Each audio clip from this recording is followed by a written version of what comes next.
Jean-Yves Klein, bonjour. Bonjour. Vous êtes directeur du master spécialisé en management culturel Messic Paris, qui fait partie du groupe BSB, Burgundy School of Business. Et on va parler de ce management culturel qui a beaucoup évolué ces dernières années. Aujourd'hui, globalement, un artiste ne peut pas se passer de ne pas être entrepreneur. Oui, on le voit tous les jours dans énormément de formes d'expression artistique où l'artiste arrive auprès de la structure qui va l'accompagner dans l'étape finale de sa visibilité auprès du public avec une œuvre quasiment bouclée, quasiment finalisée, avec également une fanbase déjà en place. Ce qui implique d'avoir eu, consciemment ou non, une stratégie de communication, l'idée très claire de son positionnement sur un secteur, sur un marché. On est aujourd'hui confronté à une nouvelle forme d'artiste. Le secteur musical est celui qui est pionnier dans ce domaine, qui a vu émerger des artistes entrepreneurs il y a plus de 30 ans. Je prends un exemple assez connu aux États-Unis avec les Grateful Dead, qui vraiment ont constitué une structure commerciale très très rapidement, ont eu la volonté de gérer la totalité de leur contenu artistique, des produits dérivés, de la construction de leur tournée musicale, de la construction de la fabrication même de l'objet, de la pochette. À une époque où c'était la maison de disques qui était encore maître de tout, bien, ils ont réussi à instaurer un mode très opérationnel, très autonome. Et au départ, c'était pour simplement se poser une place en tant qu'indépendant, pour avancer malgré tout, même si le système en place ne voulait pas d'eux. Aujourd'hui, on est dans un positionnement assez différent, puisque les acteurs institutionnels, je reprends encore l'exemple de la musique du secteur culturel, du secteur musical, sont donc les labels, les tourneurs qui organisent les tournées, les lieux de diffusion. Et ces différents opérateurs ont laissé le champ libre aux artistes sur toute la première partie de la chaîne de valeur musicale, à savoir la partie production.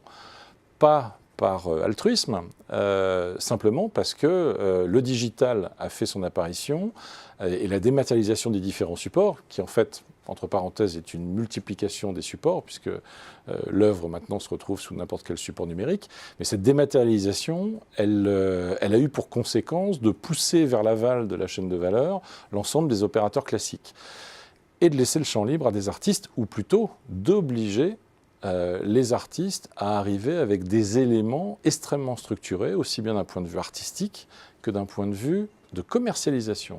Voilà. Alors, je sais que c'est une question difficile, je vais quand même essayer de vous la poser.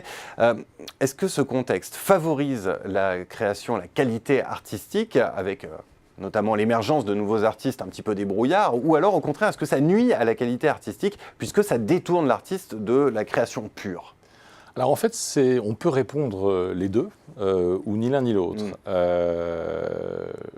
Aujourd'hui, vous avez la possibilité pour des gens qui n'ont aucune connexion, qui n'ont aucun contact, qui n'ont pas été repérés justement par ces acteurs clés des différents secteurs culturels, production, diffusion, distribution, d'émerger et d'accéder à une audience. L'ensemble des outils digitaux font que le coût d'entrée, le ticket d'entrée est extrêmement faible et que quelqu'un seul avec son ordinateur est capable de donner un contenu quasiment professionnel lui permettant d'accéder à une véritable audience. Donc ça, c'est un point extrêmement positif puisque dans une certaine mesure, il y a de moins en moins de filtres pour avoir accès au public. L'inconvénient, c'est que l'ensemble de cette démarche de développement, elle se fait en autofinancement, et donc dans des conditions qui peuvent être relativement difficiles, complexes, et qui surtout impliquent pour ces artistes de commencer à penser très rapidement à des problématiques juridiques, fiscales, sociales, à des conséquences en termes de droits d'auteur, et à penser en tant qu'entrepreneur.